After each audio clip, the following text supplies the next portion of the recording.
Assalamualaikum warahmatullahi wabarakatuh. Halo Sobat Misteri Sunyi Mencekam.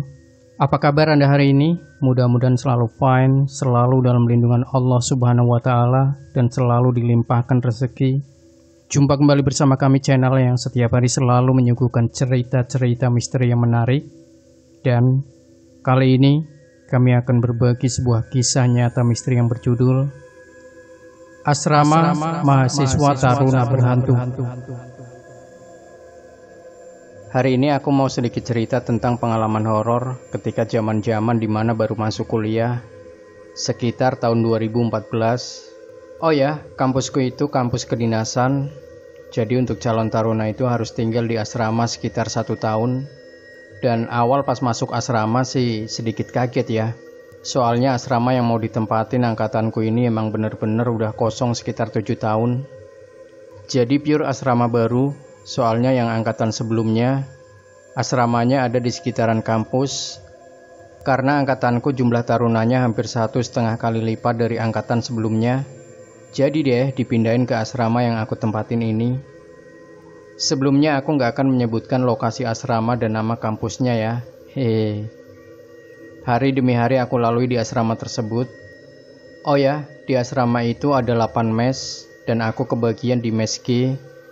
Yang mana mes tersebut lokasinya ada di pojok. Di mesku berisi 27 orang. Singkat cerita, suatu malam sekitar pukul 11, aku pengen buang hajat. Nah, di mes G itu ada kamar mandi 3 pintu, tapi yang anehnya pintu yang pojok enggak pernah dibuka, jadi kayak digembok aja gitu. Kebetulan aku buang hajat di pintu yang tengah. Kenapa milih yang tengah? Karena lampunya paling terang dibandingkan yang sebelah kanan. Kalau pintu kiri yang gak pernah dibuka, jadi kagak dikasih lampu. Kebayang creepy-nya kayak gimana. Ketika buang hajat, aku ngedengar bunyi duk-duk, kayak orang mukul tembok dari WC kiri. Sempat mencoba positive thinking, tapi makin mikir positif, suara pukulan itu kayak makin kenceng aja gitu. Tanpa pikir panjang, aku langsung buru-buru menyelesaikan acara buang hajat tersebut. Walaupun masih agak mules sedikit, dan secepatnya untuk tidur karena besok pagi ngampus. Oh ya, jarak dari asrama ke kampus tuh sekitar 20 menitan. Jadi naik jemputan bis dari kampus dan bisnya standby jam 5 pagi. Aku sengaja nggak nyeritain kejadian di WC karena nggak mau bikin teman-teman satu mes jadi parno. Pernah si Endang, anak mes G juga, dia mandi sekitar jam 6:30, yang dimana taruna-taruna lain kalau mandi itu biasanya sebelum maghrib. Dia ngedengar suara cewek nangis di samping bilik WC. Seketika itu dia lari masuk mes G. Cuma andukan doang dan bikin geger. Beberapa ada yang percaya dan gak sama sekali atas kejadian itu. Tapi aku sebagai salah satu korban kejahilan penghuni sana sih fix percaya. Kadang di hari-hari tertentu lampu WC pintu kanan suka nyala mati sendiri ketika peralihan sore ke malam. Di sini aku cuma fokus nyeritain seputar kejadian mes G aja. Soalnya aku jarang kepo sih seputar beginian sama anak mes yang lain. Oh, lupa ngasih tahu kalau WC 3 pintu itu sebenarnya cuma option aja. Karena lokasinya deket sama mes G, sekitar 10 meter. Jadi WC yang utama asramanya di antara mes D dan E. Tapi kadang suka ngantri gitu. Mungkin karena kebanyakan jumlah tarunanya. Singkat cerita, pernah di suatu sore ketika pulang ngampus, aku sama anak-anak mes gitu foto-foto buat feed IG. Nah, di foto tersebut kayak ada sosok siluet mbak-mbak baju putih rambut panjang, yang bikin aku sama 4 anak lain pucat gak karuan. Terus karena ada yang parnoan parah, dia minta hapus foto itu. Pernah di suatu hari ketika aku kurang fit, jadinya aku gak ngampus. Jadi aku cuma bisa rebahan aja di asrama. Dan aku ngalamin yang namanya ketindihan untuk pertama kalinya. Sebenarnya rasanya kayak percaya nggak percaya. Soalnya kejadiannya sekitar pukul 4 sorean gitu. Ketika mau buka mata, ditampakin sosok cewek rambutnya ngembang kusut. Pucat, matanya hitam agak kemerahan. Mulutnya senyum. Dan aku kayak kena stun, nggak bisa gerak sama sekali. Mau baca doa pun kayak nggak bisa. Dan yang aku lakuin cuma bisa merem doang sambil keringat dingin. Tapi aku masih bisa ngerasain kalau dia masih ada di hadapanku, karena bawaannya tuh panas tapi nggak kayak biasanya. Sekitar 10 menit berlalu, feelingku ngerasa kalau Simba udah pergi, dan gak lama anak-anak asrama juga pada datang. Di situ aku heran dan bingung sama kejadian tadi, soalnya kayak sadar gak sadar gitu. Tapi rasanya badan tuh kayak lemes-lemesnya orang lemes. Jadi di belakang meski itu ada pohon yang lumayan tua. Aku kurang tahu juga sih itu pohon apaan, yang pasti pohonnya nggak berbuah, tapi rindang. Nah, pohon tersebut tuh dijadiin smoking area sama anak-anak nakal meski. Padahal udah jelas peraturan di asrama tuh nggak boleh ngerokok. Kadang juga ngerokok sambil gitaran di situ ketika malam minggu. Ditambah lagi kalau tiap malam minggu tuh senior cuma bentar ngecek asramanya. Aku udah punya feeling gak enak sama anak-anak mes yang suka nongkrong di situ, karena pohon tersebut pasti ada penunggunya. Parahnya, aku sempat tergiur sekali buat ikut gabung di situ. Maklum aku juga perokok dan tergoda oleh ajakan mereka. Ketika ada di situ sih fan-fan aja, mungkin karena bareng sama beberapa temen, jadi rasa takut cuma secuil aja. Padahal mah dalam hati ngerasa nggak tenang aja gitu. Tiap malam minggu tuh apel malamnya lebih awal. Jadi ketika apel malamnya beres, free gitu, mau pesiar keluar atau tetap di asrama. Tapi tetap harus balik ke asrama maksimal jam 10. Singkat waktu, malamnya ketika habis nongki di bawah pohon itu, ketika tidur aku mimpi didatengin sosok kakek-kakek berjenggot putih panjang sedada. Dia pakai baju putih, celana putih, rambutnya sebahuan. Dia negur aku tapi ekspresi mukanya santai aja. Sama sekali gak mencerminkan orang marah dan wajahnya kayak bercahaya gitu. Awalnya yang aku ingat wujudnya berupa gumpalan asap yang jadi padat.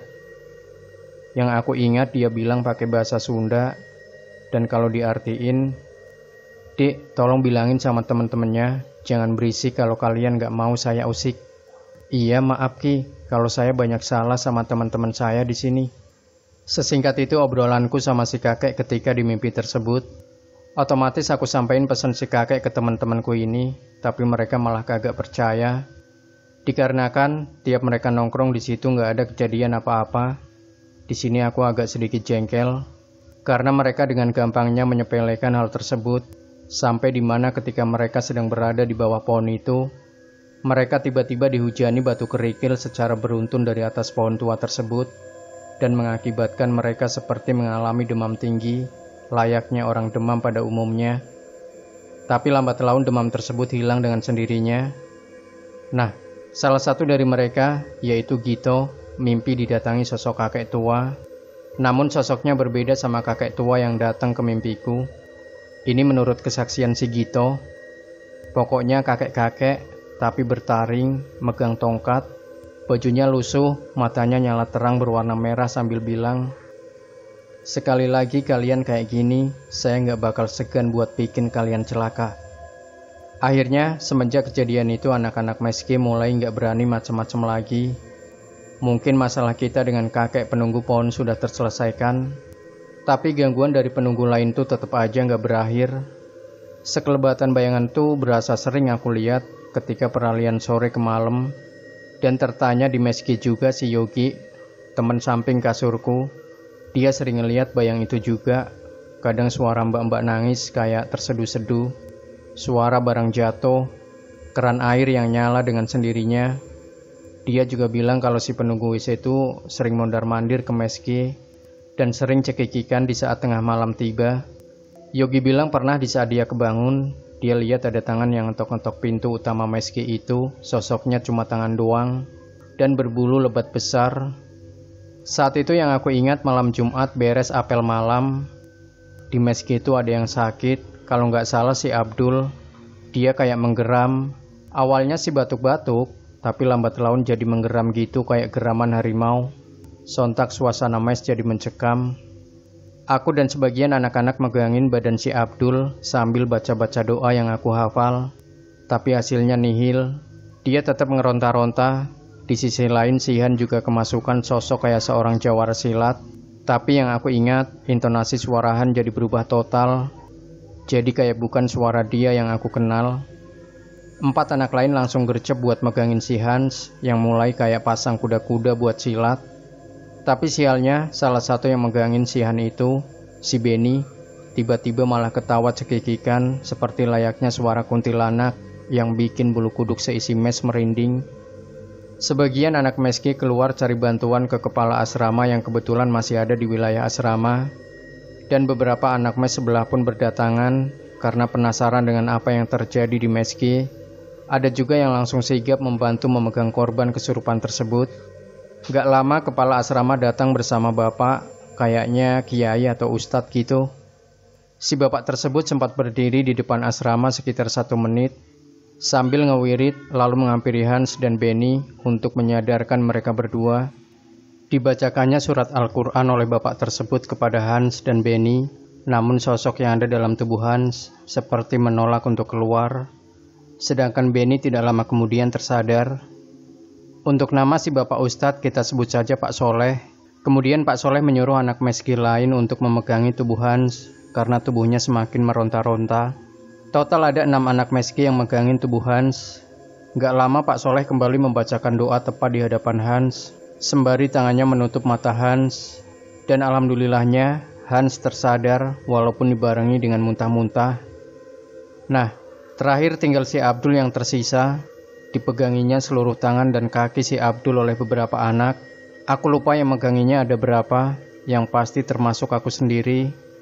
Pak Soleh bilang sosok yang merasuki tubuh si Abdul ini yang paling kuat di antara yang lain.